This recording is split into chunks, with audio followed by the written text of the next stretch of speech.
الحمد للہ رب العالمین والصلاة والسلام علی سید الانبیاء والمرسلین وعلی آلہ وصحبہ اجمعین اما بعد بسم اللہ الرحمن الرحیم۔ اللہ جل مجدہ کے فضل و کرم سے آج ہم کریمہ سعدی کا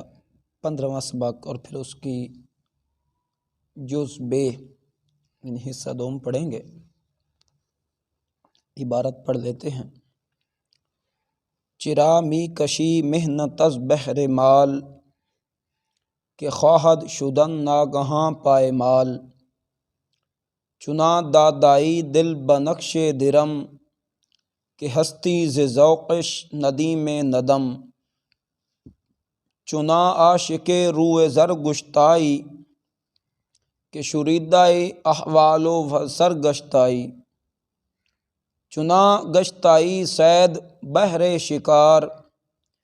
کہ یادت نیاید ز روز شمار۔ مبادا دل آں فرو مایا شاد، کہ از بہر دنیا دہد دیں بباد۔ حرص کے حوالہ سے گفتگو چل رہی تھی، تو ہم نے پڑھا تھا کہ تو کیسے پگھلتا ہے سونے کی فکر میں، سونے کے خیال سے، اور کیسے محنت کا بوجھ اٹھاتا ہے گدھے کی طرح۔ تو یہاں سے مراد تھا محنت کرنا، یا اس سے مراد تھا لالچ اور حرص کی بنا پہ محنت کرنا، نہ کہ اپنی ضروریات کی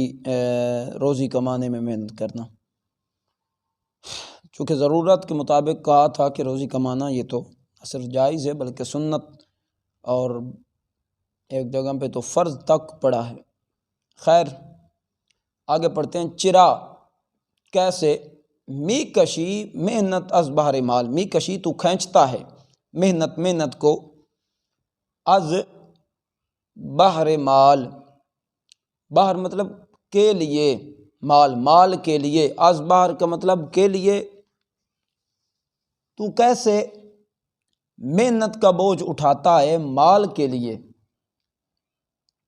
کہ خواہد شدن ناگہاں پائے مال، کہ کیونکہ خواہد شدن تو ہو جائے گا،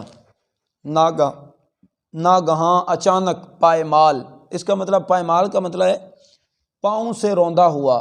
لیکن یہاں پہ مراد ہوگا برباد، کیونکہ تو اچانک ہو جائے گا برباد۔ قارون کا جس طرح ذکر کیا گیا، قارون کے پاس بھی تو کتنی دولت تھی، اور حرص اور لالچ کی بنا پہ سب کچھ تباہ ہو گیا اس کا۔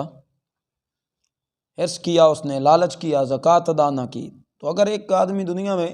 اتنا حریص بن گیا ہے کہ شریعت کا خیال ہی نہیں ہے، فرائض واجبات کا بھی خیال نہیں، رشتہ داروں کے حقوق کا، گھر کو ٹائم نہیں دے پاتا، بعض لوگ بیرون ملک چلے جاتے ہیں،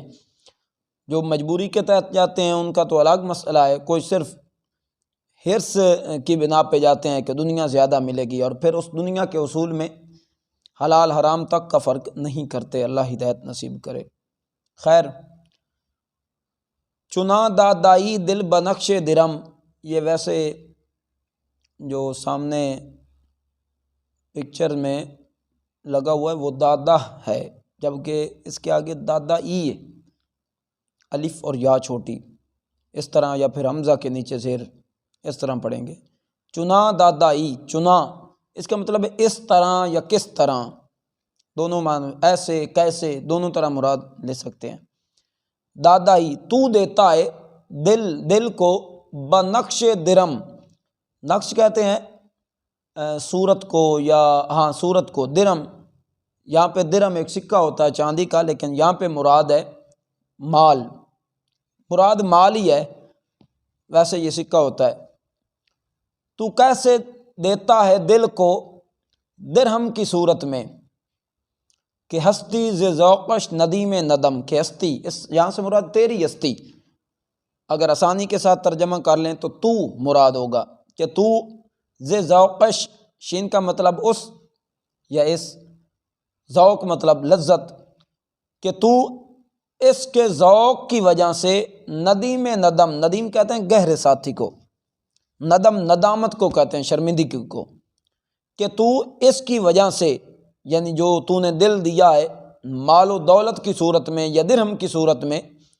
جو تو نے دل دیا ہے،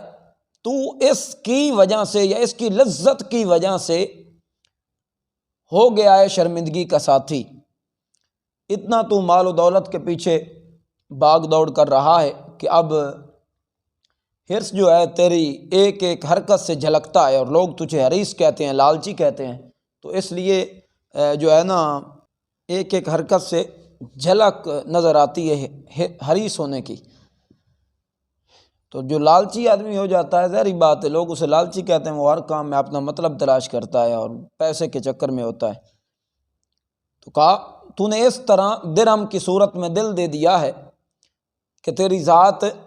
اس کے لذت کی وجہ سے شرمندگی کی ساتھی ہو گئی ہے۔ چنا عاشق روئے زر گشتہ، چنا اس طرح عاشق، ظاہری بات ہے ہر شخص جانتا ہے، مشہور لفظ ہے، روئے زر، رو مطلب چہرے کو کہتے ہیں، اور زر سونا، یہاں پہ مراد مطلقاً دولت ہے، گشتہ ہو گیا ہے تو اس طرح سونے کے چہرے کا یا مال کے چہرے کا عاشق ہو گیا ہے کہ شریدہ احوال و سرگشتہ، شریدہ کہتے ہیں پریشان، احوال حالات، و سرگشتہ حیران کن، کہ تیری حالت پریشان اور حیران کن ہو گئی ہے، کہ تیری حالت یا تیرا حال پریشان اور حیران کن ہو گیا ہے۔ چنا گشتائے صید بہر شکار، چنا تو اس طرح یا تو کس طرح گشتائے ہو گیا ہے صید، صید کہتے ہیں جب آدمی شکار کرتا ہے تو شکار کا جو جانور ہوتا ہے، جیسے ایک شخص ہرن کا شکار کرتا ہے تو اب شکار کرنے والے کو شکاری کہتے ہیں، اور شکار جو ہے نا اس کو صید کہتے ہیں، جو ہرن ہے نا اس کو صید کہیں گے، اور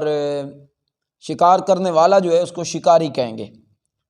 تو صید کا اطلاق اس جانور پہ آئے گا کہ جس جانور کو شکار کیا جاتا ہے۔ تو یہاں پہ جو مراد ہے، یہاں پہ دنیا مراد ہے، مال و دولت مراد ہے۔ چنا کس طرح گشتہ تو ہو گیا ہے صید بہر شکار، بہر کا مطلب کے لیے شکار، شکاری، بہر کے لیے، یا یہاں پہ شاید مرادوں کا بعض اوقات بارہا کہا ہے کہ الفاظ کے معنی کو سیاق و سباق کے لحاظ سے دیکھ کے استعمال کرنا پڑتا ہے۔ شکار، یہاں پہ شکار سے مراد وہ شکاری ہے جو شکار کرنے والا ہے۔ تو کہا جاتا تو کس طرح صید کا شکاری ہو گیا ہے، یعنی تو کس طرح دنیا کا شکاری ہو گیا ہے کہ یادت، یاد مطلب یاد جو تا ساکن ہے اس کا مطلب ہے تجھے، کہ کیونکہ تجھے نیاید نہیں آتی، نیاید نہیں آتی، کہ تجھے یاد نہیں آتی یا یاد نہیں آتا زے روز شمار، روز شمار مطلب ویسے تو گننے کا دن ہے لیکن یہاں پہ مراد قیامت ہے، کہ تجھے قیامت بھی یاد نہیں آتی یا قیامت کا دن بھی یاد نہیں آتا۔ تو کس طرح دنیا کا شکاری ہو گیا ہے کہ تجھے قیامت کا دن بھی یاد نہیں آتا، کہ وہ روز جزا ہوگا، وہاں پہ حساب کتاب دینا پڑے گا، تو کیوں نہ ہو کہ میں کچھ نہ کچھ اکٹھا کر لوں توشہ اعمال۔ عاشق نے کہا تھا نا کہ توشہ اعمال اپنا ساتھ لے جاؤ جی، بعد مرنے کے قبر میں کون بھیجے گا سوچو تو صحیح، اور بعد مرنے کے اپنا پرایا بھول جائے، فاتحہ کو بھی قبر پہ کوئی آئے یا نہ آئے۔ تو یہ ہمیشہ رہنے والے جو اعمال ہیں، تو چاہیے یہ تھا کہ اس کی تیاری کی جاتی کہ قیامت کے دن ہم نے اللہ کے حضور پیش ہونا ہے، یا اگر حلال رزق کما رہے ہیں تو اس میں اس بات کا لحاظ رکھیں کہ حرام نہ ملنے پائے، حلال ہی ہو۔ لیکن بعض لوگ اس طرح دنیا کے شکاری بن جاتے ہیں، دنیا کو شکار کرتے ہیں، دنیا کے پیچھے دوڑتے ہیں کہ انہیں قیامت کے دن بھی یاد نہیں ہوتا، انہی کے بارے میں یہاں پہ گفتگو ہو رہی ہے۔ آگے کہا مبادہ دلے آں فرو مایا شاد، مبادہ ہرگز نہ ہو، کبھی نہ ہو، دلے آں اس کا دل فرو مایا کا مطلب یہاں پہ کمینہ، شاد مطلب خوش، کبھی نہ ہو کمینے کا دل خوش، یا کبھی نہ ہو اس کمینے کا دل خوش کہ ازبار دنیا دیہات دیں بعد، بار کے لیے دنیا کے لیے ازبار دنیا کے لیے دیہات جو دے دیتا ہے، یہاں پہ مراد ہے کر دیتا ہے، دین بباد، دین کو برباد کا مطلب بربادی یا برباد، اس کمینے کا دل کبھی خوش نہ ہو کہ جو دنیا کے لیے دین کو برباد کر دیتا ہے، صرف دنیا اکٹھی کرتا رہتا ہے اور ساتھ یہ نہیں سوچتا کہ میرا دین جا رہا ہے۔ مطلب کہ بعض اوقات بد مذہبوں کی صحبت میں بیٹھ کر، ان کی سنگت میں بیٹھ کر ان پہ ایسا اللہ معاف کرے ان کا اس شخص پہ رنگ چڑھ جاتا ہے کہ وہ صحیح عقائد سے پھر جاتا ہے اور قرآن اور حدیث میں جو عقائد مذکور ہیں ان کے خلاف ہو جاتا ہے، اور پھر جب اپنا کوئی عالم اسے سمجھاتا ہے تو وہ غیروں کی ترجمانی کرتا ہے، حالانکہ وہ ترجمانی قرآن اور حدیث کے صریح طور پہ خلاف ہوتی ہے۔ تو صحبت بری ملی، کہتے ہیں نا کہ صحبت صالح ترا صالح کنن، صحبت طالح ترا طالح کنن، نیکوں کی صحبت نیک کر دیتی ہے، بروں کی صحبت برا کر دیتی ہے۔ فرماتے اس کمینے کا دل کبھی بھی خوش نہ ہو کہ جو اپنی دنیا کے لیے دین کو برباد کر دیتا ہے۔ تو اس سارے سبق میں ہمیں حرص سے منع کیا گیا کہ ہم حرص سے بچیں، البتہ وہ حرص کہ جو عبادات کے معاملے میں ہو، یعنی عبادت کرنے کا حرص، نوافل پڑھنے کا، قرآن پاک کی تلاوت کرنے کا، زکوٰۃ دینے کا، صدقہ و خیرات دینے کا، غریبوں کی مدد کرنے کا، اور علم سیکھنے کا جو حرص ہے یہ عبادت ہے۔ اور دنیا کا جو لالچ ہے، حرص ہے، یہ بہت بڑی ندامت کا سامنا کرنا پڑتا ہے اس میں، اور یہ بہت بڑی جہالت ہے اور بہت بڑا وبال ہے، اور ایک قسم کا اللہ معاف کرے خدا کا عذاب ہے۔ اس لیے لالچ سے بچنا چاہیے اور عبادت کی طرف آنا چاہیے۔ اللہ تعالی ہم سب کو دنیا کے حرص سے بچا کے